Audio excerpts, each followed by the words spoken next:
વાલા પ્રેક્ષક મિત્રો, જીવન સંદેશ દ્વારા પ્રસારિત યુટ્યુબ ચેનલમાં આજના પ્રસારણમાં આપ સર્વનું પ્રભુ ઈસુ ખ્રિસ્તના પવિત્ર અને પ્રેમી નામમાં આવકાર કરતા આનંદ અનુભવું છું.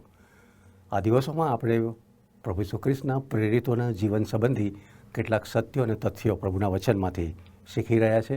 પ્રભુના નામને ધન્યવાદ આપીએ છીએ. માટે આજે જે પ્રેરિત સંબંધી આપણે જોવાના છે એમનું નામ છે ફિલિપ. ફિલિપ નાણાંની ગણતરી કરનાર પ્રભુનો પ્રેરિત. યોહાન અનુસાર શુભ સંદેશ અને એનો 6 અધ્યાય અને 7મા વચનમાં પ્રભુનું વચન આ પ્રમાણે કહે છે.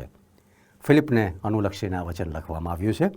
ફિલિપે તેને ઉત્તર આપ્યો કે 200 દિનારની રોટલી તેઓને સારું બસ નથી કે તેઓમાંના દરેકને થોડું થોડું મળે. હવે ફિલિપ એ શબ્દનો અર્થ લવર ઓફ હોર્સ, અશ્વોનો આશિક અથવા તો ઘોડાઓ પર પ્રેમ રાખનાર વ્યક્તિ. બાઇબલમાં જે પ્રેરિતોની યાદી મારીને તમારી પાસે ઉપલબ્ધ છે પ્રભુના વચનોમાં, એ 4 યાદીમાં દરેક ઠેકાણે ફિલિપનું નામ એ 5મા ક્રમે આવે છે. માથે અનુસાર શુભ સંદેશ એનો 10મો અધ્યાય 2 અને 2 થી 4 વચન દરમિયાન. ત્યારબાદ માર્ક અનુસાર શુભ સંદેશ એનો 3 અધ્યાય એના 16 થી 19 વચનોમાં. લુક અનુસાર શુભ સંદેશ એનો 6 અધ્યાય 14 થી 16 વચનમાં. અને પ્રેષિતોના કાર્યો એનો 1 અધ્યાયને 13મા વચનમાં. હવે આ જે ઉપરોક્ત અધ્યાયની અંદર આપણે જે માહિતી પ્રાપ્ત થાય છે એનો જો આપણે કોઠો બનાવીએ તો એ ચારેય યાદીમાં તેમનું નામ એ જે બીજા ગ્રુપની અંદર, પહેલા ગ્રુપની અંદર આપણે જે અગાઉ જોઈ ગયા એ પ્રભુના પ્રેરિતોનું નામ હતું, અને જે બીજું ગ્રુપ હતું એમાં એમનું નામ મોખરે આવે છે. અને અગાઉના 4 પ્રેરિતોની સરખામણીએ જો આપણે જોઈએ તો ફિલિપે બાઇબલના દસ્તાવેજોને લાગે વળગે છે ત્યાં સુધી ખૂબ ગૌણ ભૂમિકા ભજવી છે.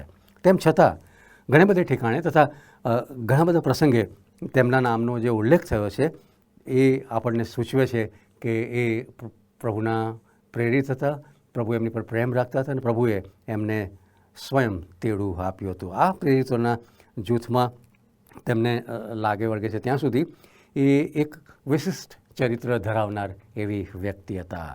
આપણે અગાઉ જોઈ ગયા એ પ્રમાણે એમના નામનો અર્થ થાય છે ઘોડા ઉપર પ્રેમ રાખનાર અથવા તો અશ્વના આશિક, એવો અર્થ થાય છે. પણ એમનું યહૂદી નામ પણ હોવું જોઈએ, કારણ કે 12 જે પ્રેરિતો હતા એ લોકો યહૂદી હતા અને એ લોકોના નામનો આપણને ઉલ્લેખ પ્રભુના વચનમાં જોવા મળે, પણ આમના નામનો ઉલ્લેખ આપણને જોવા મળતો નથી.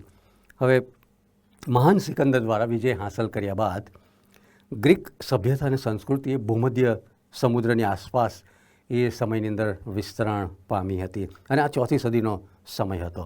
એ વખતે અહીંના ઘણા લોકો જે મધ્ય પૂર્વમાં વસવાટ કરતા હતા તેમણે ગ્રીક ભાષા, ગ્રીક સંસ્કૃતિ અને ગ્રીક રીત રિવાજો અપનાવી લીધા હતા. પ્રેષિતોના કાર્યો 6 અધ્યાયના 1 વચનની અંદર આપણે એ વાત જોઈ શકીએ છીએ. ત્યાં પ્રભુનું વચન આ પ્રમાણે કહે છે, તે દિવસોમાં શિષ્યોની સંખ્યા વધતી જતી હતી ત્યારે હિબ્રુઓની સામે ગ્રીક યહૂદીઓએ બળબડાટ કર્યો, કેમ કે રોજ વહેંચણીમાં તેઓની વિધવાઓને પડતી મૂકવામાં આવતી હતી.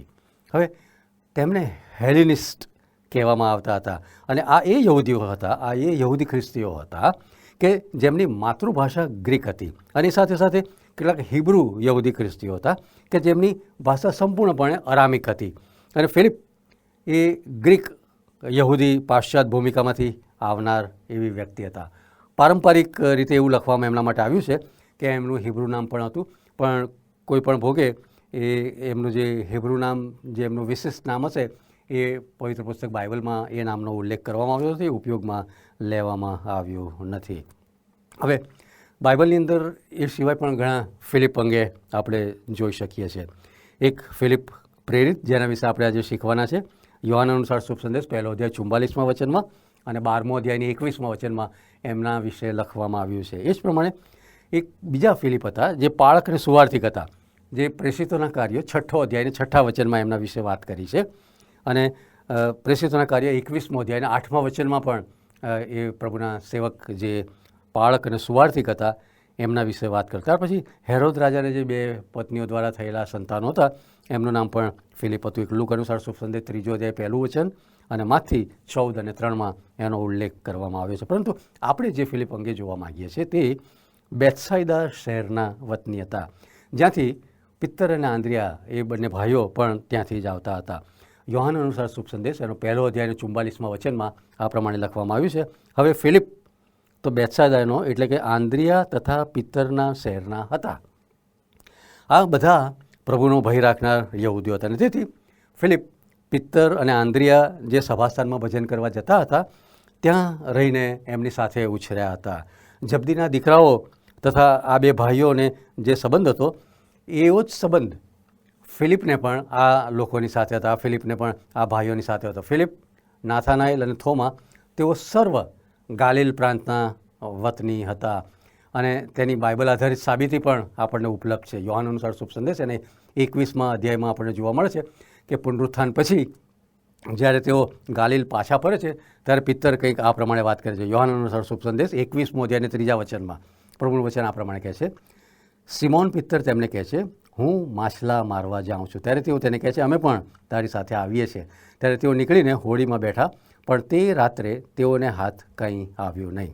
અને યોહાન 21મો અધ્યાય અને 2જા વચન પ્રમાણે આ જૂથમાં સિમોન પિત્તર, થોમા જે દિદુમસ કહેવાતો હતો, ગાલિલના કાનાનો નથાનાએલ, જબદીના દીકરા તથા તેના શિષ્યોમાંના બીજા 2 એવો એકઠા થયા. હવે અહીંયા જે 2 નામ જણાવવામાં આવ્યા નથી તે ઘણું કરીને ફિલિપ અને આંદ્રિયા હતા, કારણ કે અન્ય બીજે ઠેકાણે આ ફકરામાં દર્શાવેલ વ્યક્તિઓની સાથે એમના નામનો ઉલ્લેખ કરવામાં આવ્યો છે. આ 7 વ્યક્તિઓ જે હતી એ લોકો સીધી રીતે ધંધાદારી રીતે મત્સ્ય ઉદ્યોગ સાથે સંકળાયેલા હતા, માછલીઓ પકડવાના ઉદ્યોગમાં સંકળાયેલા હતા અને તેઓ સર્વ પ્રભુના શિષ્યો હતા. અને પ્રભુ ઈસુ ખ્રિસ્તને અનુસરવાનું શરૂ કર્યું ત્યારથી ઘણા લાંબા સમયથી એમણે તો અનુસરવાનું શરૂ કર્યું. તે પહેલાં એ અગાઉથી એ લોકો એકબીજાના ઘનિષ્ઠ સંબંધમાં હતા અને એ સાથે સાથે પ્રભુ ઈસુ ખ્રિસ્તનું જે અંતર્ગત વર્તુળ હતું એમાંના એ સભ્યો હતા. એક નાનકડા પ્રદેશમાંથી આ પ્રભુના સેવકો આવતા હતા, એક સરખો ધંધો રોજગાર કરતા હતા અને પ્રભુના શિષ્યો થયા તે અગાઉ તેઓ એકબીજાને જાણતા હતા અને એકબીજાના ઘનિષ્ઠ મિત્રો પણ હતા. અને એક રીતે તો આ વાત બહુ આશ્ચર્યજનક લાગે આપણને. આપણે એવું ઈચ્છીએ છીએ કે 12 શિષ્યોને પસંદ કરવા માટે પ્રભુ ઈસુ ખ્રિસ્તે જુદો જુદો અભિગમ અપનાવ્યો છે. છેવટે તો પ્રભુ ઈસુ ખ્રિસ્ત તેમને પ્રેરિત તરીકે પસંદ કરીને તેઓને જ્યારે આ પૃથ્વી પરથી પ્રભુ ઈસુ ખ્રિસ્ત વિદાય લે ત્યારે તેમની અવેજીમાં કે પ્રભુ ઈસુ ખ્રિસ્ત હવે નથી તો પ્રભુ ઈસુ ખ્રિસ્તની અવેજીમાં આ લોકોને જે કાર્ય કરવાનું હતું એ કાર્યની પ્રભુ સોંપણી કરે છે. એથી વિશેષ પ્રભુ ઈસુ ખ્રિસ્ત જે રીતે શિક્ષણ આપતા હતા, પ્રભુ ઈસુ ખ્રિસ્ત જે રીતે લોકોની સાથે કમ્યુનિકેટ કરતા હતા, વાતચીત કરતા હતા, વાણી વ્યવહાર કરતા હતા, એ બધી જબરજસ્ત જે પ્રભુ કાર્ય કરતા હતા એ કાર્યની, એ મહાકાર્યની સોંપણી પ્રભુ એમને કરવા જઈ રહ્યા હતા. અને આપણને વિચાર થાય કે પ્રભુ ઈસુ ખ્રિસ્તે સમગ્ર વિશ્વમાંથી તાલંતોથી ભરપૂર કે સારા કૃપાદાનોથી, ગિફ્ટ્સથી ભરપૂર, ભણેલા ગણેલા અને ચોકસાઈથી પસંદ કરશે, કારણ કે આ કાર્ય બહુ મોટું હતું, મહાભારત કાર્ય હતું. પણ એથી ઉલટું પ્રભુ ઈસુ ખ્રિસ્ત માછીમારોના એક આ નાના જૂથને અળગું કરે છે. અસમાન સામાન્ય તાલંતો સાથે સામાન્ય હોશિયારી ધરાવનાર જેઓ એકબીજાને જાણતા હતા એવા એક જૂથને એકઠું કરે છે. અને તેઓ કહે છે યોહાન અનુસાર શુભ સંદેશ 14મો અધ્યાય અને 12મા વચનમાં, તે જ મારા પર વિશ્વાસ રાખનાર પણ કરશે. પ્રભુ જે કાર્યો કરે છે એ જ કાર્યો એમના પર વિશ્વાસ રાખનાર કરશે. એ પ્રભુનું જે વરદાન હતું એ લોકો માટે, એ રીતે પ્રભુ આ પ્રભુના સેવકોની, પ્રેરિતોની પસંદગી કરે છે. પ્રભુ જે કંઈ તેમની પાસેથી ચાહતા હતા અથવા તો પ્રભુ જે ઈચ્છતા હતા આ લોકોની પાસેથી, એ તો જે સર્વસામાન્ય બાબત, એ લોકોની ઉપલબ્ધતા, અવેલેબિલિટી, કે એ લોકો પ્રભુ માટે કેટલા ઉપલબ્ધ છે, કેટલા સુલભ છે, એ પ્રભુ એમની પાસેથી ઈચ્છતા હતા. અને તેથી એમની ઉપયોગ ક્ષમતા એ પ્રભુની સેવા માટે કેટલી છે એ પ્રભુ જોતા હતા. બીજી બધી બાબતો તરફ પ્રભુ જોતા નહોતા. અને તેથી તેઓ એટલે કે પ્રભુ એમને પોતાની ગમ ખેંચે છે અને એમને તાલીમ આપે છે અને પછી પ્રભુ એમને કૃપાદાનો આપે છે અને એ રીતે આ પ્રેરિતોને પ્રભુ સક્ષમ કરે છે. કારણ કે તેઓ પ્રભુ ઈસુ ખ્રિસ્તનો પ્રચાર કરી રહ્યા હતા, પ્રભુ ઈસુ ખ્રિસ્તના સામર્થ્યમાં ચમત્કાર કરી રહ્યા હતા. ત્યારે આ જે કઠોર માછીમારો હતા એમને સોંપવામાં આવેલા કામ માટે એ લોકો વધુ સારી રીતે અનુકૂળ થઈ શકે, કારણ કે એ ઉપલબ્ધ હતા, પ્રભુની સાથે ખૂબ સિન્સિયરલી, ખૂબ વિશ્વાસુપણે એમની પાછળ ચાલતા હતા અને પ્રભુની એ જ બાબતો જોઈતી હતી. અને આ પ્રભુના જે શિષ્યો હતા એમનામાં એ બધી બાબતો હતી. અને તેથી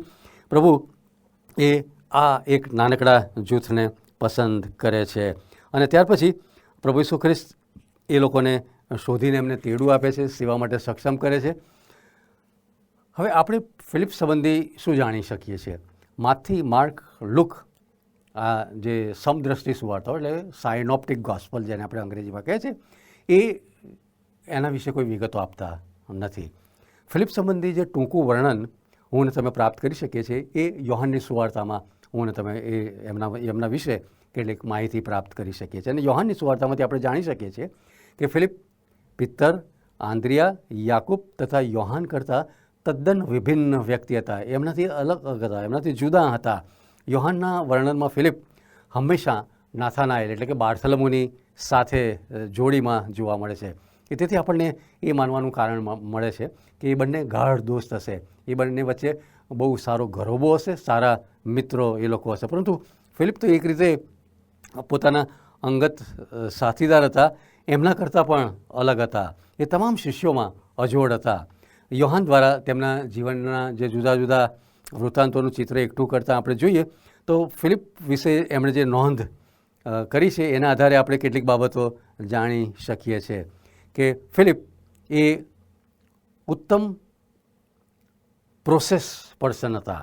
એટલે એમ કહી શકાય કે કોઈ પણ પદ્ધતિને સ્વેચ્છાએ સંપૂર્ણપણે અનુસરનાર એવી વ્યક્તિ હતા. કોઈ પણ કાર્ય પદ્ધતિ એ જે એમને સેવા કરવા માટે આપવામાં આવી હોય એ કાર્ય પદ્ધતિથી બહાર જઈને કોઈ પણ કાર્ય કરવાનું એ પસંદ કરતા નહોતા. એવો તો પ્રોસેસ પર્સન છે. બીજી વાત આપણે એમના માટે જોઈ શકીએ છીએ તો એ હતી કે તેઓ એ સાથે સાથે એક પ્રકારની વ્યવહારુ માનસિકતા ધરાવનાર એવી વ્યક્તિ હતા. એ હવે પછી શું થવાનું છે એ બાબત વિશે વધુ ચિંતિત રહેતા હતા અને તેથી કરીને એ એક એવા પ્રકારની વ્યક્તિ હતા જે આ જે સમૂહ હતા એની અંદર નિરુત્સાહી, નિરાશાવાદી અને સંકુચિત દૃષ્ટિકોણ ઘણી બધી વખત આપણને ફિલિપની અંદર જોવા મળે છે. અને એમના વિસ્તૃત ચિત્રથી વંચિત ઘણીવાર જાણે આપણે એમના માટે એવું શોધી શકીએ કે કોઈ પણ કાર્ય કેવી રીતે ના થઈ શકે એ માટે કારણો આપનાર એવા આ પ્રભુના શિષ્ય હતા, પ્રભુના પ્રેરિત હતા. અને તેઓ અગાઉથી પહેલેથી નિરાશાવાદી વલણ બાંધી લેતા હતા, નિરાશાવાદી ધારણાઓ એ પોતે કોઈ પણ કાર્ય માટે બાંધી લેતા. અને તેથી એ ભાવના શૂન્ય હતા. ઘણીવાર હાર વૃત્તિનો પહેલેથી જ સ્વીકાર કરી લે કે આ કાર્ય થશે જ નહીં એવું, અને હારમાંથી જીતનું સ્વપ્ન જોનાર એવી વ્યક્તિ એ હતા નહીં.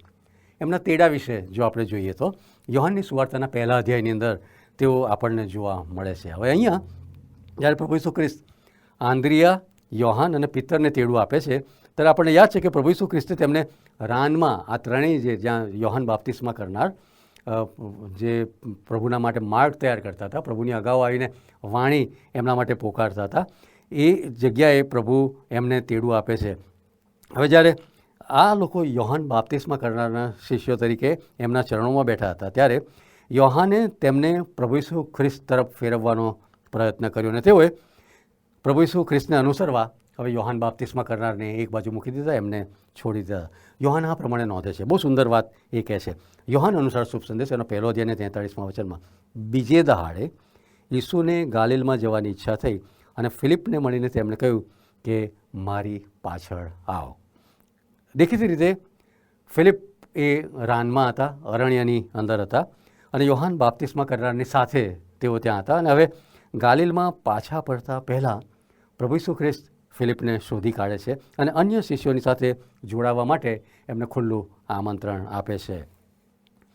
જો પિત્તર, યોહાન અને આંદ્રિયા અને યાકૂબ પણ ઓછા વંતે આવશે, એમને પણ પ્રભુએ જ શોધી કાઢ્યા હતા. પણ ટૂંકાણમાં યોહાન બાપ્તિસ્મા કરનારે પ્રભુ ઈસુ ખ્રિસ્ત તરફ આ લોકોને દિશા સૂચન કર્યું હતું, એ લોકોને દિશા દર્શાવે હતી. અને તેથી જ આપણે પ્રથમ વખત વાંચીએ છીએ કે પ્રભુ ઈસુ ખ્રિસ્ત તેઓ પૈકી એકને વાસ્તવમાં શોધી કાઢે છે. અને તેથી એમ કહી શકાય નહીં કે અન્ય શિષ્યો કે પ્રભુએ તેમની શોધ પોતાના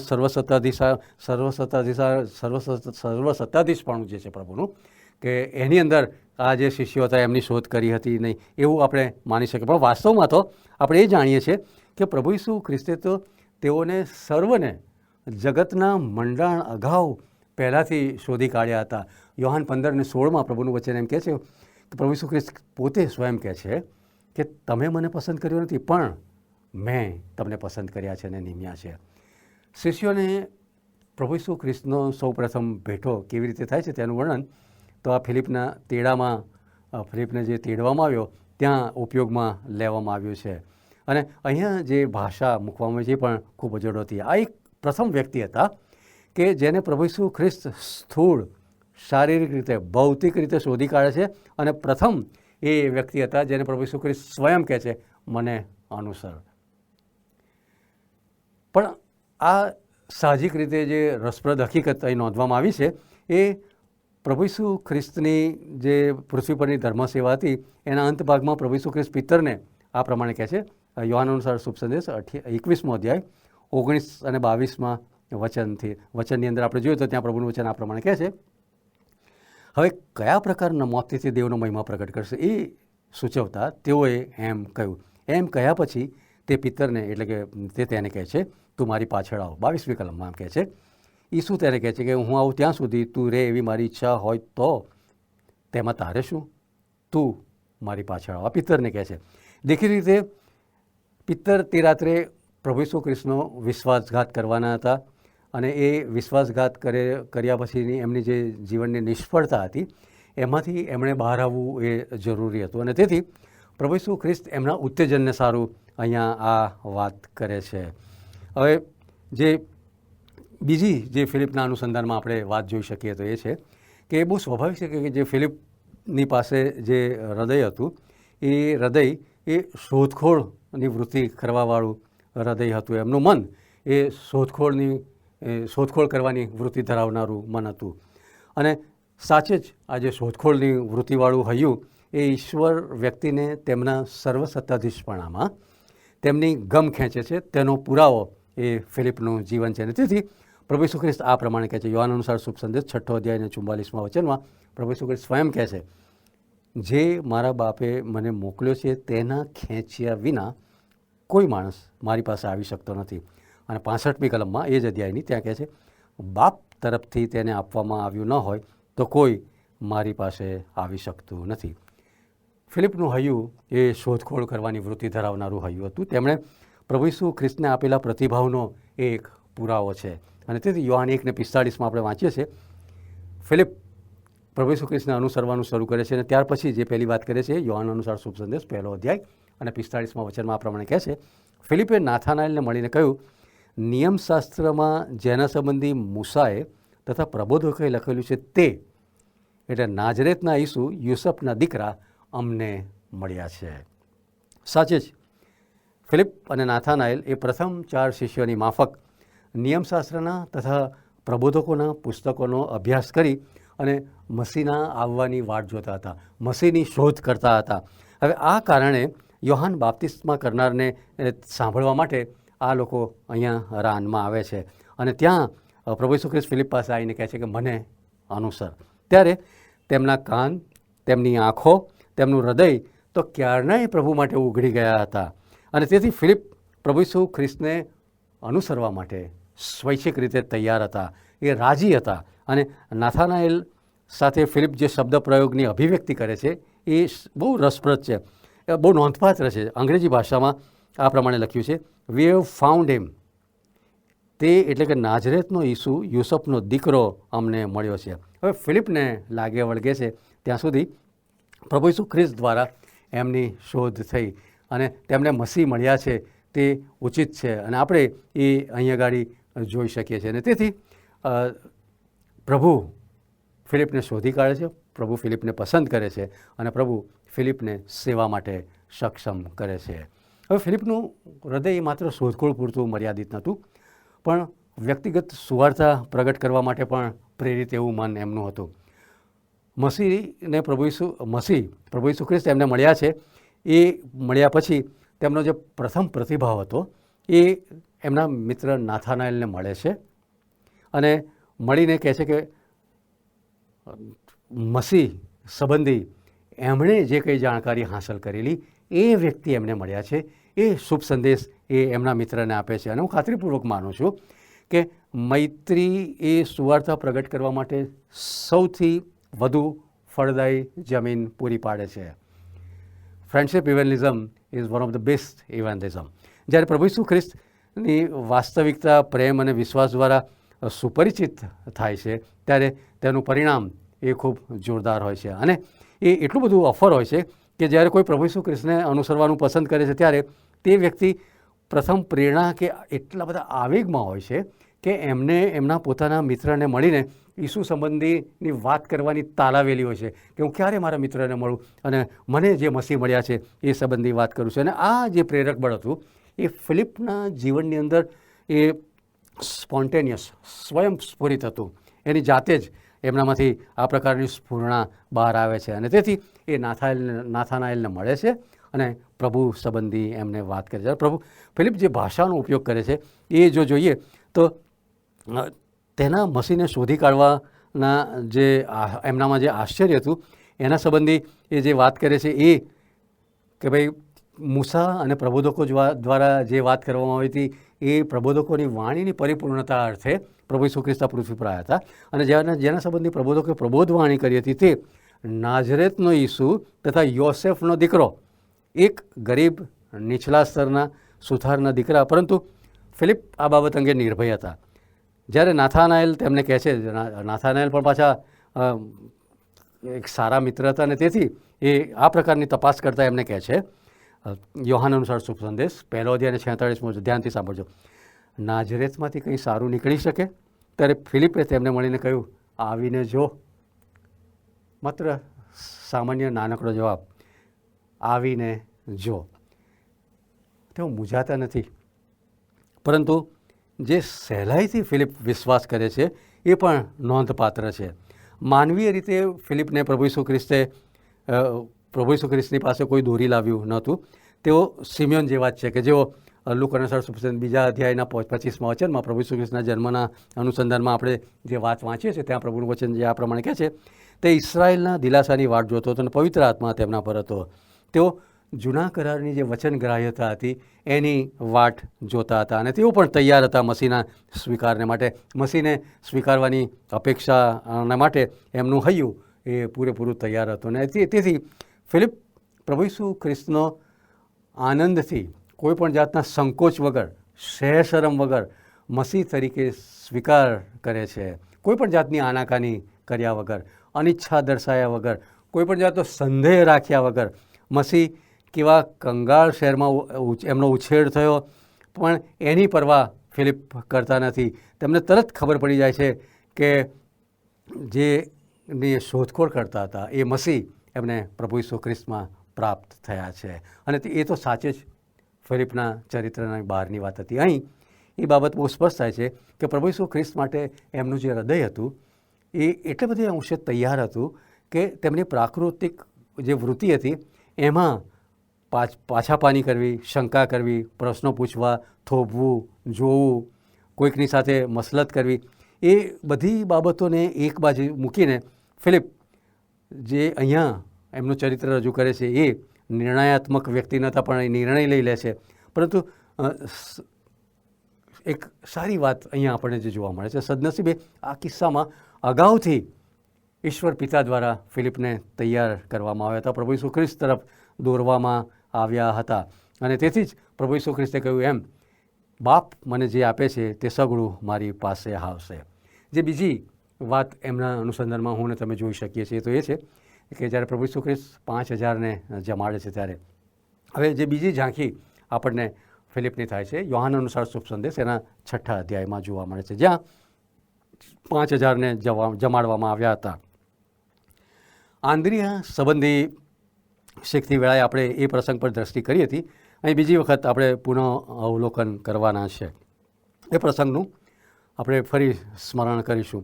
પણ અહીં આપણે ફિલિપની નજરે આ પ્રસંગને જોવાનો પ્રયત્ન કરીશું કે ફિલિપની પ્રકૃતિ આ પ્રસંગમાંથી આપણને કેવી જોવા મળે છે. ફિલિપને આપણે તારવી શકીશું કે એ કેવી પ્રકૃતિ ધરાવે છે. આપણે જોયું કે તેઓ જૂના કરારના વિદ્યાર્થી હતા. આપણે પણ જાણી શક્યા કે જૂના કરારનું પૂરેપૂરું તેઓ અર્થઘટન કરી અને મસીહમાં વિશ્વાસ મૂકી શક્યા. મસીહના આવવામાં, મસીહના આગમનમાં એમનો વિશ્વાસ હતો. હવે જ્યારે પ્રભુ ઈસુ ખ્રિસ્ત એમને આવીને કહે છે મને અનુસરો, ત્યારે એ તત્કાલીન પ્રભુ ઈસુ ખ્રિસ્તને અપનાવી લે છે અને કોઈ પણ જાતની આનાકારી કર્યા વગર એમને અનુસરે છે. એ ફિલિપના જીવનનું આધ્યાત્મિક પાસું આપણે જોઈ ગયા. અને એમનું હૃદય એ યથાર્થ હૃદય હતું. પ્રભુએ તૈયાર કરેલું મસીહનો સ્વીકાર કરવા માટે. તેઓ સાથે સાથે વિશ્વાસુ વ્યક્તિ હતા, પણ ઘણી બધી વખત એ વિશ્વાસમાં નબળા પણ માલુમ પડ્યા. અહીં આ જે 5000ને જમાડવાની વાત આવે છે એમાં એમનું વ્યક્તિત્વ છતું થાય છે. યોહાન જે વર્ણન કરે છે તે પ્રમાણે એક મોટો માનવ સમુદાય એ પ્રભુ ઈસુ ખ્રિસ્તને શોધી કાઢે છે અને એક પર્વતના ઢોળાવ તરફ તેમના શિષ્યો સાથે પ્રભુ ઈસુ ખ્રિસ્તને આ મોટો માનવ મહેરામણ મળે છે. મોટી માનવ મેદની પ્રભુને ત્યાં મળે છે. અને યોહાન 6 અને 10 આપણે જોઈએ છીએ એ પ્રમાણે કે ત્યાં આગળ 5000 તો પુરુષો હતા. ચોક્કસ ત્યાં ઘણી સ્ત્રીઓ અને બાળકો પણ હોવા જોઈએ, એટલે એ આંકડો કદાચ વધી પણ શકે. અને માથી અનુસાર શુભ સંદેશ 14મો અધ્યાય અને 15મા વચનમાં જણાવવા પડે, હવે સાંજ પડી ગઈ છે ત્યારે તેના શિષ્યો તેની પાસે એટલે પ્રભુ ઈસુ ખ્રિસ્ત પાસે આવીને કહે છે, આ ઠેકાણો ઉજ્જડ છે અને હવે વખત થઈ ગયો છે, માટે લોકોને વિદાય કર કે તેઓ ગામોમાં જઈને પોતાને સારું ખાવાનું વેચાતું લે. સાંજ પડવા આવી હતી અને લોકોને હવે ભોજનની જરૂર હતી. અને યોહાન 6 અને 5 પ્રમાણે માટે ઈસુ ઊંચી નજર કરીને પોતાની પાસે મોટો સમુદાય આવતો જોઈને ફિલિપને પૂછે છે, બીજા કોઈ પ્રેરિતને પણ ફિલિપને પૂછે છે, તેમને ખાવાને માટે આપણે રોટલી ક્યાંથી વેચાતી લઈએ? તેમને ખાવાને સારું આપણે રોટલી ક્યાંથી વેચાતી લઈએ? શા માટે પ્રભુ ઈસુ ખ્રિસ્તે ફિલિપને અલાયદા કરીને આ પ્રમાણે પૂછ્યું હશે? પ્રભુ ફિલિપને નક્ષિક જાણતા હતા અને તેથી યોહાન અનુસાર શુભ સંદેશ 6 અધ્યાય અને 6 વચનમાં આપણે જે જોઈએ છીએ ત્યાં આ પ્રભુનું વચન કહે છે, પણ તેણે તેને પારખવા સારું એ પૂછ્યું હતું. ફિલિપને પારખવા સારું પ્રભુએ પૂછ્યું હતું, કેમ કે તેઓ શું કરવાના હતા તે તેઓ પોતે જાણતા હતા. હવે ફિલિપ એ દેખીતી રીતે વહીવટી કાર્યો કરનાર પ્રેરિત હતા. નાણાંની ગણતરી કરનાર. એ શક્ય છે કે ભોજનને એક ઠેકાણેથી બીજે ઠેકાણેની હેરફેર જે કરવાની હોય એનો કાર્યભાર સંભાળનાર, લોજિસ્ટિક્સ બાબતોની દેખરેખ રાખનાર એ હતા.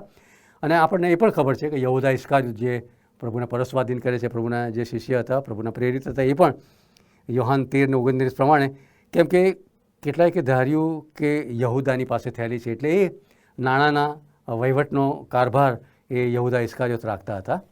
નાણાંના વહીવટનું તેઓ ધ્યાન રાખતા હતા. અને તેથી આપણને એ માનવાને કારણ મળે છે કે કોઈપણ એક વ્યક્તિ ભોજન અને પુરવઠો પાડવાનું જે કાર્ય હતું એનું સંકલન કરવા માટે જવાબદાર હતા. અને ફિલિપના વ્યક્તિત્વને લાગે વળગે છે ત્યાં સુધી એ ચોકસાઈથી બંધ બેસતું હતું. સત્તાવાર રીતે કે બિનસત્તાવાર રીતે ફિલિપ એક એવી વ્યક્તિ હતા કે જેમને સંગઠન, આયોજન અને શિષ્ટાચારની હંમેશા ચિંતા રહેતી હતી.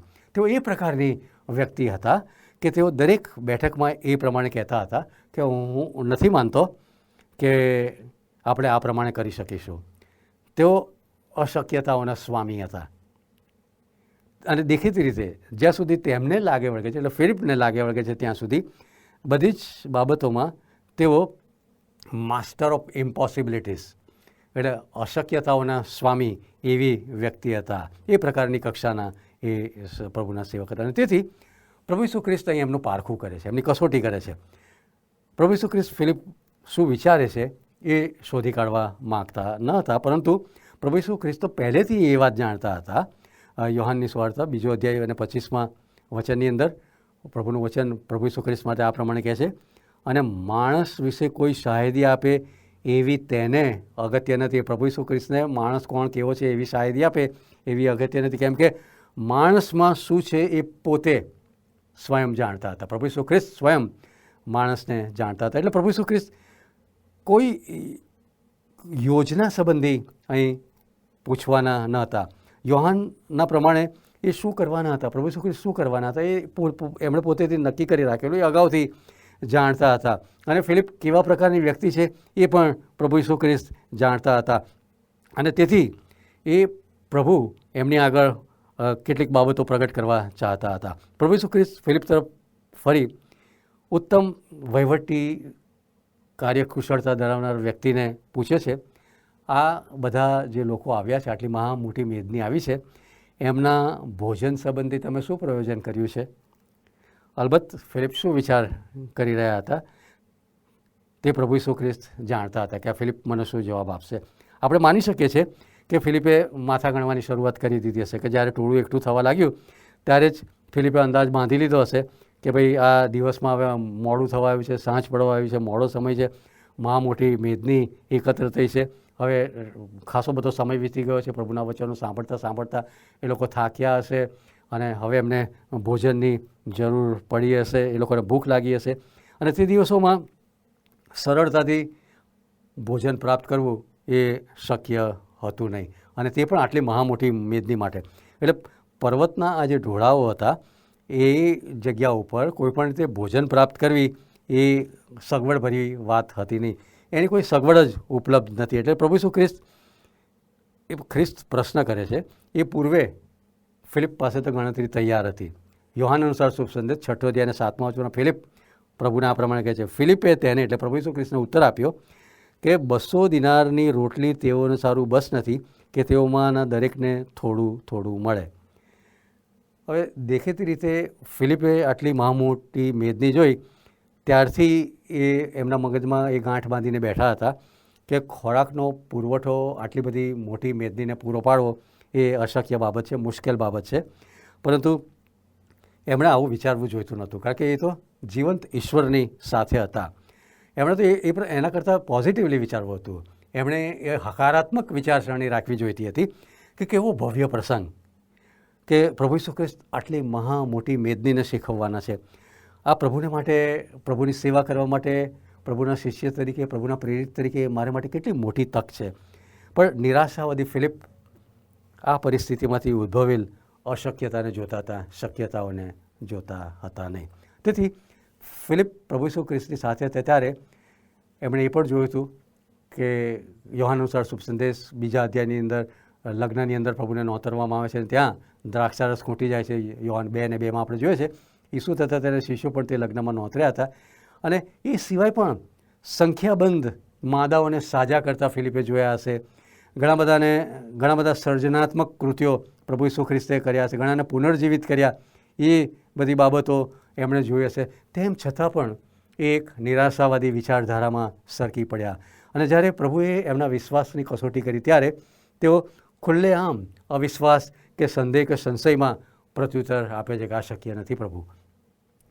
પૂરેપૂરા માનવીય દૃષ્ટિકોણથી જોઈએ તો ફિલિપ એ રીતે તો જોઈએ તો તદ્દન સાચા હતા કારણ કે સામાન્ય મજૂરની એ દિવસોની અંદર જે મજૂરીનો દર હતો એક દિવસનો એ માથી અનુસાર શુભ સંદેશ 20મા અધ્યાય અને 2જા વચનમાં આ પ્રમાણે નોંધ્યું છે અને તેણે મજૂરોને સાથે રોજનો 1 દિનાર પરોઠીને પોતાની દ્રાક્ષવાડીમાં તેઓને મોકલ્યા. એટલે એનો અર્થ એ થાય કે તેઓ 12 અને કદાચ 12 કરતાં વિશેષ 8 માસ સુધી મજૂરી કરે તો પણ એ લોકો એમની પોતાની જરૂરિયાતો સંતોષી ના શકે, એટલી રકમ તો એ લોકો પોતે ઊભી કરી શકે એમ નહોતું. તો આટલી બધી મહા મોટી મેદનીને કેવી રીતના ખોરાક પૂરો પાડી શકે? અને તેથી કરીને અહીંયા આપણે જોઈએ છે કે પ્રભુના સેવક ફિલિપ એ પૂરેપૂરા નિરાશાવાદી, વિશ્લેષણાત્મક, એનાલિટિકલ અને વ્યવહારિક અને પૂરેપૂરા ભૌતિકવાદી અને દુનિયાવી વિચારસરણીની રૂએ એક આ આખા પ્રસંગને જુએ છે. હવે જો નેતૃત્વ અથવા તો લીડરશિપની અંદર જો સૌથી અનિવાર્ય કોઈ બાબત હોય તો એ છે વિઝન, દર્શન અને દર્શન વિશેની સમજ. અને જે કોઈના પણ માલિક પ્રભુ ઈસુ ખ્રિસ્ત છે તેમને માટે તો આ બાબતે વિશિષ્ટ રીતે સાચી છે. પરંતુ ફિલિપ દુનિયાઓ બાબતોથી એટલા બધા ઓવરવેલ્મ, એટલા બધા દબાઈ ગયા હતા કે તાત્કાલિન સમસ્યા એ અશક્ય છે એવું વિચારવા લાગ્યા, એવું માનવા લાગ્યા.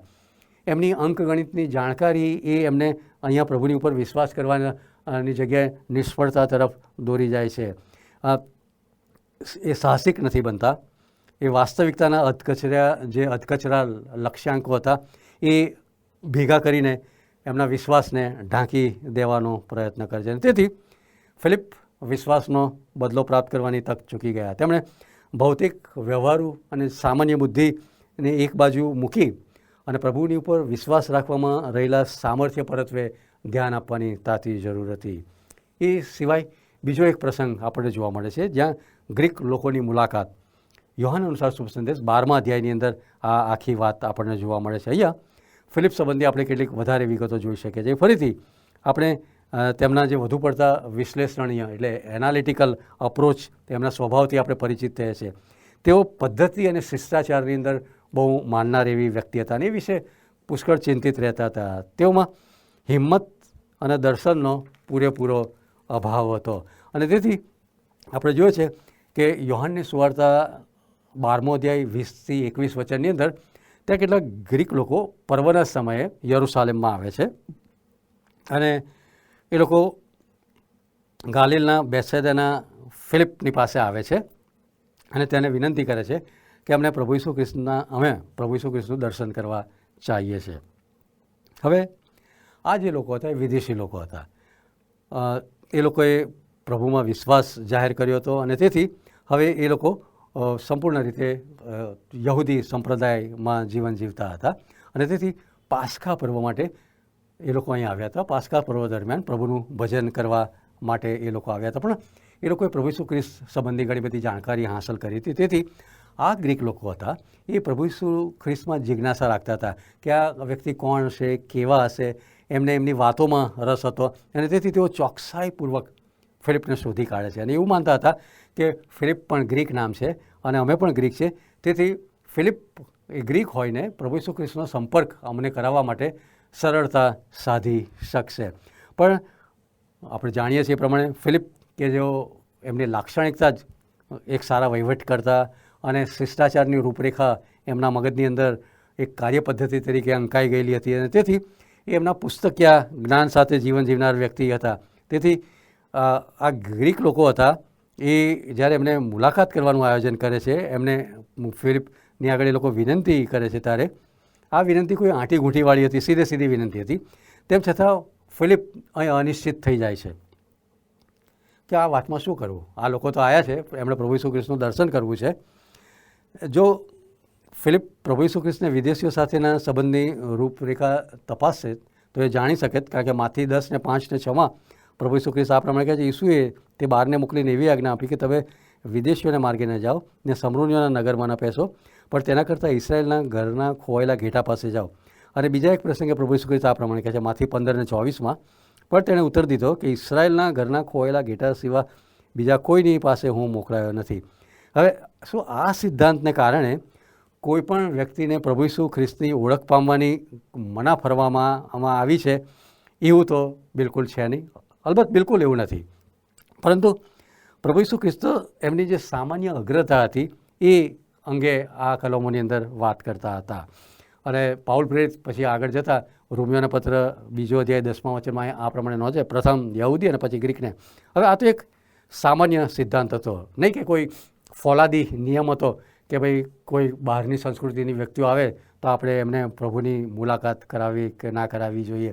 એ અંગે એવી કોઈ રૂપરેખા ત્યાં આગળ શિષ્યોને પ્રભુએ આપી હતી નહીં. અને તેથી ફિલિપ જેવા માણસો સામાન્ય જે વ્યવહારિક નિયમ છે એની કદર કરતા નથી. તો એમ જ માને છે કે કોઈ પણ ભોગે કોઈ પણ નિયમનો ભંગ થવો જોઈએ નહીં, ચુસ્ત રીતે નિયમનું પાલન થવું જોઈએ.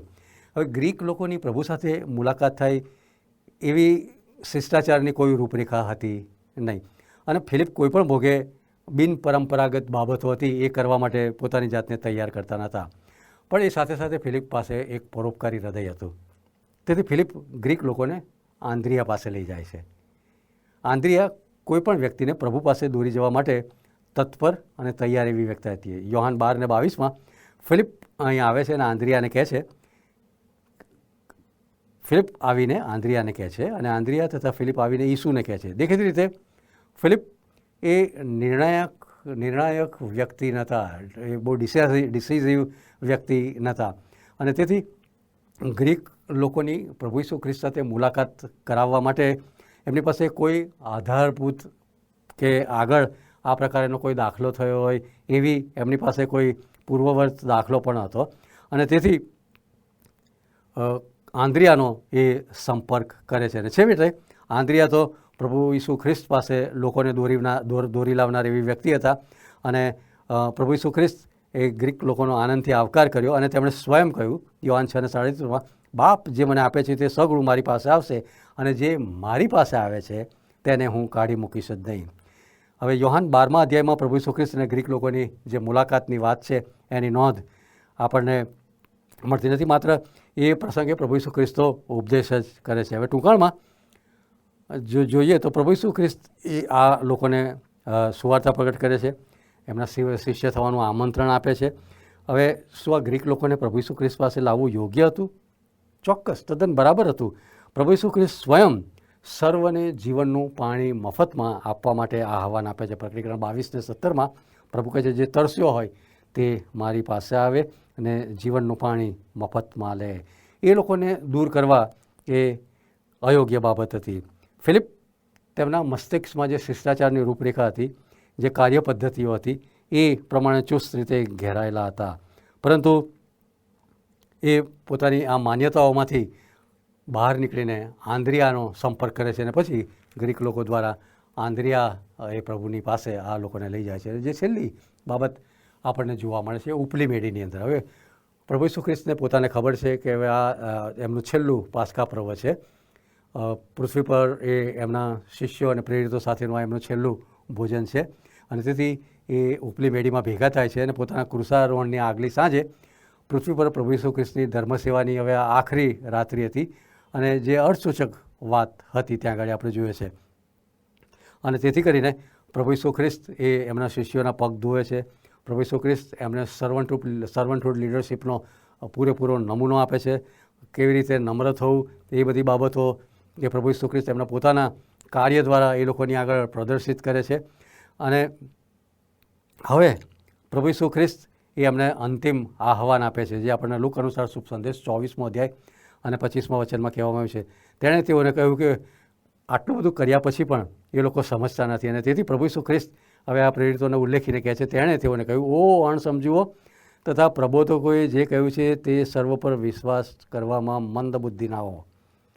વાસ્તવમાં ફિલિપ એ આ પ્રકારના હતા, જે બધું મૂર્ખાઈસભર, અવિચારી, અત્યંત દુઃખદ, અણસમજુ વિધાનો જે પ્રસંગોપાત કરતા અથવા તો શિષ્યોના મુખેથી બોલવામાં આવ્યા, તે સર્વમાં ઉપલી મેળીમાં જે ફિલિપ દ્વારા કરવામાં આવેલ વિધાન છે એ સૌથી નિરાશાજનક વિધાન છે.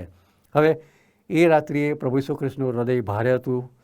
હવે પછી શું બનવાનું છે એ અંગે એ અગાઉથી જાણતા હતા. એમને ખબર હતી કે પૃથ્વી પરની એમની ધર્મસેવામાં એમના શિષ્યો સાથેનો જે સમય છે એ સમાપ્ત થવા આવ્યો હતો. અને માનવીય દ્રષ્ટિકોણથી જોઈએ તો હજી આ પ્રેરિતો એટલા બધા પરિપક્વ પણ થયા નહોતા અને પ્રભુ ઈસુ ખ્રિસ્ત એમને સક્ષમ થવા માટે હવે પ્રભુનો પવિત્ર આત્મા મોકલવાના હતા, જેથી તેઓ દુનિયાના ખૂણામાં જઈ અને પ્રભુના સાક્ષી થવાના હતા. અને તેથી પ્રભુ ઈસુ ખ્રિસ્તનું એમની સાથેનું હવેનું જે કાર્ય હતું એ લગભગ પૂરું થવા હતું. વરુઓ મધ્ય શિષ્યોને એ ઘેટા તરીકે મોકલી આપવાના હતા. અને તેથી હવે પ્રભુ ઈસુ ખ્રિસ્ત એ લોકોને પડકારે છે કે તેઓના હૃદય વ્યાકુળ ન થાય અને પ્રભુ ઈસુ ખ્રિસ્ત એમને માટે એક સ્થાન તૈયાર કરવા જઈ રહ્યા છે એ અંગે એ એમને સૂચના આપે છે. યોહાન અનુસાર શુભ સંદેશ 14મો અધ્યાય 1-2 કલમ પ્રભુનું વચન આ પ્રમાણે કહે છે, તમારા હૃદયોને વ્યાકુળ થવા ન દો.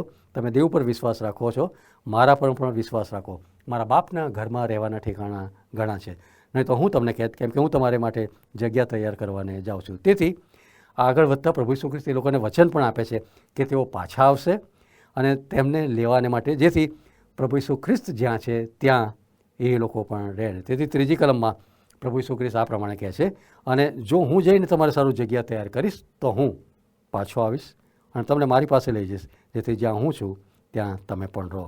4થી કલમમાં એ આગળ ઉમેરો કરે છે, જ્યાં હું જાઉં છું ત્યાંનો માર્ગ તમે જાણો છો. હવે ઔપચારિક રીતે જોઈએ તો પ્રભુ ઈસુ ખ્રિસ્ત જ્યાં જાય છે એ સ્વર્ગની વાત કરે છે અને એ માર્ગની રૂપરેખા પ્રભુ એ સુવાર્તાઓની અંદર પૂરી પાડે છે. પરંતુ આ જે પ્રેરિતો હતા એ સમજવામાં ધીરા હતા અને એ બધા વતી થોમા ત્યાં 5મી કલમમાં કંઈક આ પ્રમાણે કહે છે. થોમા તેમને કહે છે કે પ્રભુ તમે ક્યાં જાઓ છો તે અમે જાણતા નથી, ત્યારે અમે માર્ગ કેમ કરીને જાણીએ? પ્રભુ ઈસુ ખ્રિસ્ત થોમાને કહે છે, યોહાન અનુસાર શુભ સંદેશ 14મો અધ્યાય 6 વચનમાં, ઈસુ ત્યારે કહે છે, માર્ગ તથા સત્ય તથા જીવન હું છું, મારા આશ્રય વિના બાપની પાસે કોઈ આવતું નથી. અહીં તેમનો કહેવાનો ભાવાર્થ બહુ સ્પષ્ટ થઈ જાય કે તેઓ પિતા પાસે સ્વર્ગમાં જવાના છે અને ત્યાં જવા માટેનો એકમાત્ર માર્ગ એ પ્રભુ ઈસુ ખ્રિસ્ત ઉપર વિશ્વાસ રાખવા દ્વારા ઉપલબ્ધ થાય છે. અને તેથી પ્રભુ ઈસુ ખ્રિસ્તની અજોડતા દર્શાવતી ચાવીરૂપ આ જે પંક્તિઓ છે એમાં એવું સ્પષ્ટ શીખવવા માગતા હતા કે તેમની ઉપર વિશ્વાસ રાખ્યા વિના કોઈ સ્વર્ગમાં પ્રવેશ કરી શકે નહીં. અને તેની સાથે તેમને તારનાર તરીકે એમનો સ્વીકાર કર્યા સિવાય કોઈ પણ વ્યક્તિ સ્વર્ગમાં જઈ શકશે નહીં. તેઓ માર્ગ છે, એકમાત્ર માર્ગ જે પિતા તરફ લઈ જાય છે. અને પોતાના દેવત્વ સંબંધીનું જે એક વિધાન છે, દાવો છે, એ પ્રભુ અહીં સુનિશ્ચિત કરે છે. એ યોહાન અનુસાર શુભ સંદેશ 14 અધ્યાય અને 7મા વચનમાંથી આગળ કહે છે, જો મને ઓળખત તો મારા બાપને પણ ઓળખત. હવેથી તમે તેને એટલે બાપને ઓળખો છો અને તેને જોયો છે એટલે તમે બાપને જોયો છે. અને તેથી સૌથી વધુ બહુ સ્પષ્ટ રીતે લોકો સમજી શકે, એમના શિષ્યો અને પ્રેરિતો સમજી શકે એવી ભાષામાં પ્રભુ એક એબ્સોલ્યુટ વિધાન કરે છે. અને તેથી તેઓ ઈશ્વર છે, પિતા અને એ પોતે સ્વયં એ એક જ સત્વના છે, એક જ તત્વના છે. અને પ્રભુ ઈસુ ખ્રિસ્તને જાણવા એટલે પિતાને જાણવા, ઈશ્વર પિતાને જાણવા એ બરાબર છે. કારણ કે ત્રિએક ઈશ્વરમાંની ભિન્ન વ્યક્તિઓમાંની એક વ્યક્તિ એ પ્રભુ ઈસુ ખ્રિસ્ત છે અને એમને જોવા એટલે કે ઈશ્વરને જોવા બરાબર છે. એ વાત પ્રભુ એ આ શિષ્યોને સમજાવે છે. અને તેથી એ લોકોને પ્રભુ ઈસુ ખ્રિસ્તને જોયા એ જ એમના માટે પૂરતું હતું. અને આ તબક્કે આપણે આગળથી ફરી થોડુંક આપણે એનું પુનરાવર્તન કરી લઈએ. પ્રભુના મરણની આગલી રાતેથી પ્રભુ છેલ્લા ભોજનમાં હતા, નમ્રતાનો પાઠ શીખવે છે. થોમા એમનામાં સંદેહ જાહેર કરે છે કે તમે ક્યાં જાઓ છો એમ જાણતા નથી. પ્રભુ ઈસુ ખ્રિસ્ત એની સ્પષ્ટતા આપે છે. અને હવે જે ફિલિપ વિધાન કરે છે એ વિધાન દ્વારા આપણને એમ થાય કે ખરેખર વાસ્તવિક રીતે પ્રભુ ઈસુ ખ્રિસ્ત કહેતા હતા કે ઓ અવિશ્વાસીઓ અને મંદ બુદ્ધિના, એ અહીંયા છતું થાય છે. યોહાન અનુસાર શુભ સંદેશ 14મો અધ્યાય અને 8મા વચનમાં ફિલિપ આ પ્રમાણે કહે છે. પ્રભુને કેટલો ખેદ થયો હશે. જો ફિલિપ તેમને કહે છે કે પ્રભુ અમને બાપ દેખાડ એટલે અમારે માટે બસ છે. એમ કહે છે કે અમને પિતા બતાવો. હવે ફિલિપ કેવી રીતે પ્રભુ ઈસુ ખ્રિસ્તે તેમને હમણાં જ જે કહ્યું હતું એની અસર હજી તાજી છે ત્યાં તત્કાળ આવું પૂછે? આ ખૂબ જ અગાધ દુઃખની વાત છે. આપણે એમ વિચારીએ છીએ કે ફિલિપ આ જગ્યાએ આવ્યા જ્યાંથી તેમણે પ્રભુને અનુસરવાની શરૂઆત કરી ત્યાં સુધી ઘણું બધું પ્રભુ વિશે સારું એ જાણી શક્યો. સર્વ સમયે પ્રભુ ઈસુ ખ્રિસ્ત ફિલિપને અને અન્ય શિષ્યો અને પ્રેરિતોને શિક્ષણ આપતા એમણે જોયા હતા. તેમણે અસંખ્ય ચમત્કારો પ્રભુએ કરતા જોયા હતા. કેટલાક તો આ પ્રભુના વચનોમાં નોંધવામાં પણ નથી, કારણ કે યોહાન અનુસાર શુભ સંદેશ 20મા અધ્યાયમાં આપણે જોઈએ છે કે કેટલા એવા ચમત્કારો છે કે જેની નોંધ આ પુસ્તકમાં કરવામાં આવી. એટલે ઘણા બધા ચમત્કારોના ફિલિપ સાક્ષી હતા. અને ઘણા લોકોને ભયંકર માંદગીમાંથી, વિકૃતિમાંથી, કેટલાકને મૃત્યુમાંથી પ્રભુએ સજીવન કર્યા હતા. આ બધી બાબતો ખૂબ ઘનિષ્ઠ રીતે, ખૂબ નજદીકથી ફિલિપે જોઈ હતી. દિવસોના દિવસો, અઠવાડિયાના અઠવાડિયાઓ, મહિનાના મહિનાઓ અને લગભગ 3 વર્ષ સુધી પ્રભુ ઈસુ ખ્રિસ્તની સાથે એ ઘનિષ્ઠ સંબંધની અંદર રહ્યા હતા. અને તેમ છતાં એ પિતાને ઓળખી શક્યા નહીં. કેટલી કરુણ વાત કે યોહાન 14:7માં નોંધી છે, જો તમે મને ઓળખેત તો મારા બાપને પણ ઓળખેત. હવેથી તમે મને ઓળખો છો અને તેથી તમે તેને એટલે બાપને જોયો છે. એ કેવી રીતે કહી શકે? ફિલિપ કેવી રીતે કહી શકે કે પ્રભુ અમને બાપ દેખાડ? અત્યાર સુધી ક્યાં હતા ફિલિપ? ફિલિપે આ બધી બાબતોના સાક્ષી હતા. અને તેથી યોહાન 14:9માં પ્રભુ બહુ માર્મિક ઉત્તર આપે છે. ધ્યાનથી સાંભળો. એ શું તેને કહે છે કે ફિલિપ, આટલી મુદત સુધી હું તમારી સાથે રહ્યો છું તો પણ શું તું મને નથી ઓળખતો? જેણે મને જોયો છે તેણે બાપને જોયો છે.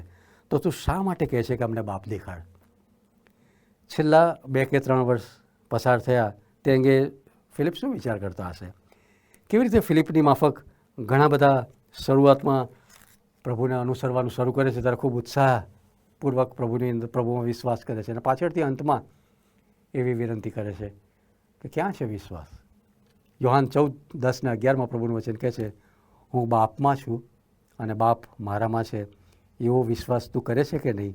જે વાતો હું તમને કહું છું તે હું મારા પોતાના તરફથી નથી કહેતો, પણ બાપ મારામાં રહીને પોતાના કામ કરે છે. હું બાપમાં છું અને બાપ મારામાં છે, એવો વિશ્વાસ મારા પર રાખો, નહીં તો કામોને લીધે જ મારા પર વિશ્વાસ રાખો. પ્રભુ ઈસુ ખ્રિસ્ત એ બહુ સારાંશમાં અહીં એક વાત કહી દે છે કે જેમ હું પિતા માટે છું તેમ પિતા મારા માટે છે. હું મારા પિતાનો પ્રેરિત છું અને તેમનો પ્રતિનિધિ છું, અને તેમના પૂરેપૂરા અખત્યાર હેઠળ હું કામ કરું છું. અને તેથી હું અને પિતા એક છે, એકરૂપ છે. હું પિતામાં છું અને પિતા મારામાં છે, અને અમે બંને એક સરખું દૈવી સત્વ અને તત્વ ધરાવીએ છીએ. અહીં જે અપીલ કરવામાં આવી છે તેની નોંધ જો આપણે કરીએ તો એવું થાય કે પ્રભુ ઈસુ ખ્રિસ્તને ફિલિપે મસીહ તરીકે અપનાવ્યા હતા. પ્રભુ ઈસુ ખ્રિસ્ત ફિલિપને તેમના વિશ્વાસને તાર્કિક રીતે સમાપન તરફ કરવા માટે પ્રેરિત કરે છે. ફિલિપ તો ક્યારનાય આ જીવંત અને અનંતકાળિક ઈશ્વરની હજુરમાં હતા. તેમને હવે કોઈ મહાન ચમત્કારો જોવાની જરૂર નથી. એમણે બહુ જોઈ લીધા, બહુ શિક્ષણ પણ પ્રાપ્ત કરી લીધું હતું. હવે એમને કોઈ પ્રેરક શક્તિ પ્રદાન કરે એવી પણ, કારણ કે સ્વયં ઈશ્વરે એમને પ્રેરક શક્તિ પ્રદાન કરી હતી, અને એમને કોઈ સાબિતીની જરૂર નથી, કારણ કે એ સેલ્ફ એવિડન્ટ ગોડ, એ સ્વયં પોતે પોતાની સાબિતી આપે એવા પરમેશ્વર છે. અને તેથી કરીને અમને પિતા બતાવો, એ દ્વારા ફિલિપ જે શું કહેવા માગતા હતા, પ્રભુ ઈસુ ખ્રિસ્ત વિશે ફિલિપ શું વિચાર કરતા હશે. ઘણી બધી વખત પ્રભુ સાથે હું અને તમે ઘણો બધો સમય વિતાવ્યો છે, તેમ છતાં દુનિયાવી બાબતો જ્યારે આપણી પર હાવી થઈ જાય છે ત્યારે આપણે પણ આ જ પ્રકારની જે સંદેહભરી વાતો પ્રભુની આગળ લઈ જતા. 3 વર્ષો સુધી ફિલિપે ઈશ્વરના મુખને નિહાળ્યા કર્યું હતું, અને હજી એ બાબતે એ હજી સ્પષ્ટ ન હતા. તેમની દુનિયાવી વિચારસરણી, એમનો ભૌતિકવાદ, એમનો સંશયવાદ, સાંસારિક બાબતોમાં સરળતાથી ગૂંથાઈ જવું, આ બધી બાબતોમાં રચ્યા પચ્યા રહેવું, અને તેમની સંકુચિત માનવતામાં એ અહીં આગળ જકડાઈ જાય છે. અને તેથી કરીને પોતાની જે ધંધાની બાબતો અને આ જે બીજી બધી બાબતો હતી એનામાં એ એટલા બધા જકડાઈ જાય છે કે ઈશ્વરમાં મળતો દિવ્ય આનંદ પ્રાપ્ત કરવાનું એ ચૂકી જાય છે. હવે ફિલિપ એ અન્ય શિષ્યોની માફક મર્યાદિત આવડત ધરાવનાર એવી વ્યક્તિ હતા. તેઓ નબળો વિશ્વાસ ધરાવનાર વ્યક્તિ હતા. આપણે આ પ્રશ્ન પરથી જ જોઈ શક્યું. તેઓ અપૂરતી સમજ ધરાવનાર હતા, તેઓ શંકાશીલ હતા, અને તેઓ વિશ્લેષણાત્મક એટલે કે એનાલિટિકલ પણ હતા. સાથે સાથે નિરાશાવાદી હતા, અનિચ્છા ધરાવનાર હતા, અને તદ્દન અચોક્કસ એવા હતા. તેઓ હંમેશા પોતાના પુસ્તકીય જ્ઞાન ઉપર આધારિત હતા. સત્ય અને તથ્યો એ એમના વિચારોથી સભર રહેતા હતા. જે ચોપડીઓમાં વાંચતા હતા એ સત્યો અને એ તથ્યોથી એમનો માનસ હંમેશા ભરપૂર રહેતું. તેઓ પ્રભુ ઈસુ ખ્રિસ્તનું સંપૂર્ણ ચિત્ર, એમની દૈવી શક્તિઓ અને તેમનું વ્યક્તિત્વ અને એમની કૃપા ઝડપવામાં નિષ્ફળ જાય છે. અને તે એમને સમજવા માટે ધીમા આપણને જોવા મળે, થોડા ધીરા માણ, વિશ્વાસ કરવામાં પણ ધીરા જોવા મળે છે. તત્કાલીન પરિસ્થિતિની પેલે પાર એ જોઈ શકતા હોતા નથી, અને તેથી એ એમને સમજવા માટે બહુ જ ધીરા એવા પ્રભુના સેવક હતા. એમને હજી છેક છેલ્લે પ્રભુની ધર્મસેવા પૃથ્વી પર પૂરી થવા આવી ત્યારે હજી સાબિતીઓની જરૂર હતી, પુરાવાઓની જરૂર હતી, એવા એ વ્યક્તિ હતા. પણ પ્રભુ ઈસુ કહે છે કે જે વ્યક્તિને હું શોધું છું તે આ જ ફિલિપ છે. તેની નિર્બળતામાં મારું સામર્થ્ય પ્રગટ થશે. હું તેને ઉપદેશક બનાવીશ, તે મંડળી સ્થાપનાર થશે. હું તેને મારા રાજ્યનો રાજકર્તા બનાવીશ. સ્વર્ગમાં હું ફિલિપને બદલો આપીશ. યરુસાલેમના 12 દરવાજાઓ પૈકી એક દરવાજા પર તેનું નામ અંકિત થશે. હવે આપણે પ્રભુના આભારી છે કે આ ફિલિપ જેવા માણસોનો પ્રભુ ઉપયોગ કરે છે. ઘણા બધા ફિલિપ જેવા માણસો તેમના રાજ્ય માટે કાર્યરત હોય છે. કેટલીક રૂઢિગત પરંપરાઓને આધારે અને પ્રાચીન મંડળીના મળતા દસ્તાવેજોના આધારે ફિલિપ પ્રાચીન મંડળીઓમાં સુવાર્તા પ્રગટ કરવા માટે પ્રભુ દ્વારા પુષ્કળ ઉપયોગમાં લેવામાં આવ્યા હતા. અને તેઓ પ્રારંભિક પ્રેરિતોમાંના એક પ્રેરિત હતા કે જેઓ શહાદત વરી લે છે. ઘણા બધા વૃત્તાંતોને આધારે હેલિયોપોલિસ કે જે ફ્રાગિયા એશિયા માઇનોરમાં આવેલું સ્થળ છે, ત્યાં ઈસવીસનને 80ની સાલમાં એમને મારી નાખવામાં આવ્યા. ગ્રીકમાં આવેલું એક શહેર હતું. યાકૂબની શહાદત પછી 8 વર્ષો બાદ આ ઘટના બને છે. તેમના મૃત્યુ પૂર્વે સંખ્યાબંધ લોકો તેમનો ઉપદેશ સાંભળીને પ્રભુ પાસે આવ્યા. ફિલિપ ઔપચારિક રીતે વિશ્વાસને અવરોધક એવી માનવીય વૃત્તિ ધરાવનાર વ્યક્તિ હતા, પણ એ બધી બાબતો ઉપર વિજય પ્રાપ્ત કરે છે અને અન્ય પ્રેરિતોની સાથે એ સાબિત કરતા એ ઊભા રહ્યા, જે પહેલો કોરિન્થીયોનો પત્ર 1 અધ્યાય 27થી 29 કલમમાં આપણે વાંચીએ છીએ. દેવે જ્ઞાનીઓને શરમાવવા સારું જગતના મૂર્ખોને પસંદ કર્યા છે અને શક્તિમાનોને શરમાવવા સારું જગતના નિર્બળોને પસંદ કર્યા છે, અને જેઓ મોટા મનાય છે તેઓને જેવા કરવા સારું દેવે જગતના અકુલીનોને, ધિક્કાર પામેલાઓને અને જે કોઈ વિસાતમાં નથી તેઓને પસંદ કર્યા છે, જેથી કોઈ માણસ તેની આગળ એટલે કે ઈશ્વરની આગળ અભિમાન ના કરે. આ હતું પ્રેરિત ફિલિપનું જીવન. પ્રભુ એમના જીવન દ્વારા આપણે જે કંઈ શીખી શકીએ એ દ્વારા મને એમના સક્ષમ શિષ્ય થવા મદદ કરે. પ્રભુ આપ સર્વને પુષ્કળ આશીષ આપો.